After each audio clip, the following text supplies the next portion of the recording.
Hello, welcome to ScriptWave. In today's lecture, we'll be understanding the input function and we'll be understanding the type conversion as well. Without any further ado, let's see a quick agenda for this lecture today. So first, we'll start with input function, then we'll understand the type conversion methods, and we'll also see the code execution for both input function and type conversions. Let's start with the input function. Python's input function. This is used to take input from the user during the program execution. This always returns the entered value as a string by default. So whenever you are adding as input, this will be by default a string. This makes programs interactive. One important concept which we should always remember whenever we are building maybe an app or a website or any other tool, the interactivity makes the user experience better. Let's take a quick example of ATM machine. So ATM machines are so famous or so popular because of their interactivity. So let's see the process of ATM. So whenever we reach an ATM machine, first we input the card, then we input the PIN, then we input the amount, or if you want to make any transaction, etc. So everything here you're doing it as an input. From card to PIN, PIN to amount, amount to pressing enter, everything is input. If you don't have input, then there won't be a better user experience.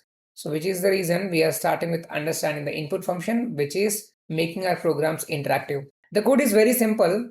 So name, this is the variable where you want to store the inputted value from the user. Input, this is a keyword, and a message. So this message will be displayed the same way how we have enter your PIN on ATM. So we have this message displayed on the screen, and then you can print it or reuse it however you want.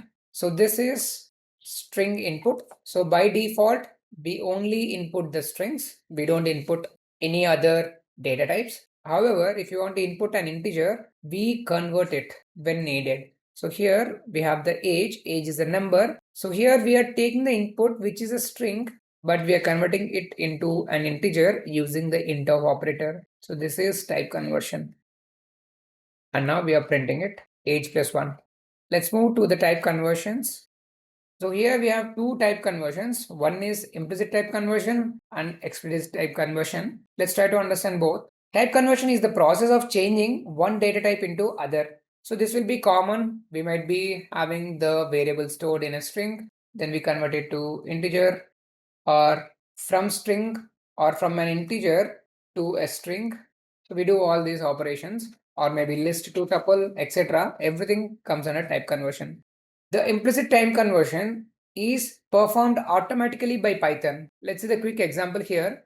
Num1 is 10, which is an integer. Num2 is a float, whereas num1 plus num2 will be stored in the result. So result will by default will be a floating point value. So here we have type of result, which is a float. So this is how we can see Python automatically convert its type. Then we have the programmer using built-in functions. That is, this is a string number and we are making it as an integer using int of operator and adding it to 5. Similarly, x is equal to 10 and we are converting into a float.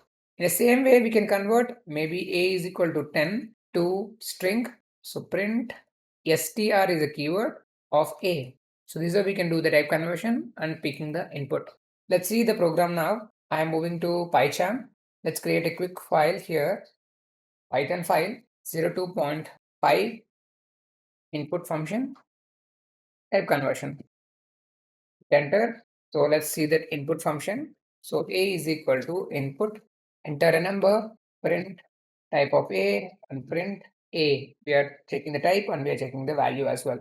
So here we got the output, enter a number. So I'll enter 100 maybe. So we got the type as string and the value as 100,000. Now let's do the same thing for b. Now I'm taking the input as b. So save it and let's do an operation. Let's do a plus b. So let's comment this out. Type, let's comment the type for the time being and let's execute. Number 10, number 20. So if you hit enter, it's supposed to give 30, but we got 10 and 20. So by default, this is a string and we are adding two strings. So it will just concat, that is having adjacent side-by-side variables, and returns the single string. How to convert the type? So we can just add one more type conversion method, that is adding an int of input. Now save it. Now I'll add the number 10 and 20. Now this should return 30. This is what we got. Now let's see the explicit and implicit type conversion. So let's do the same example actually. So let's do it as float. So here we are taking the number and we are converting it to float and storing it to B. Here we are converting it to integer. This is very common. This we don't do very often, but it's always good to remember and understand the concept. So C is equal to A plus B. So let's print A plus B along with that type of C because that should return the value of C. So the type of C, not A, and let's print the C, not A plus B. Anyway, C is also holding the same value. So print it. So A is an integer, so I'm supposed to put 10. And here I can put 10 or 10.5. I'll put 20 only because that will return 30.0 because we are converting into float. What will happen if we add a floating point only? So we can add floating point. It's still a float, so there is no change in it. So this is the implicit type conversion, which turns automatically, and explicit we can do the operation. So let's comment this out for the time being and say A is equal to 10, print type of A is equal to B is equal to str of A, print type of B. Let's see both. Type of A is an integer, type of B is a string because it converted into string. So this is the type conversion and typecasting methods and input methods in Python. So that's it for the lecture. It's a quick lecture, but it's very important lecture. So thank you so much. Have a great day. See you in the next lecture.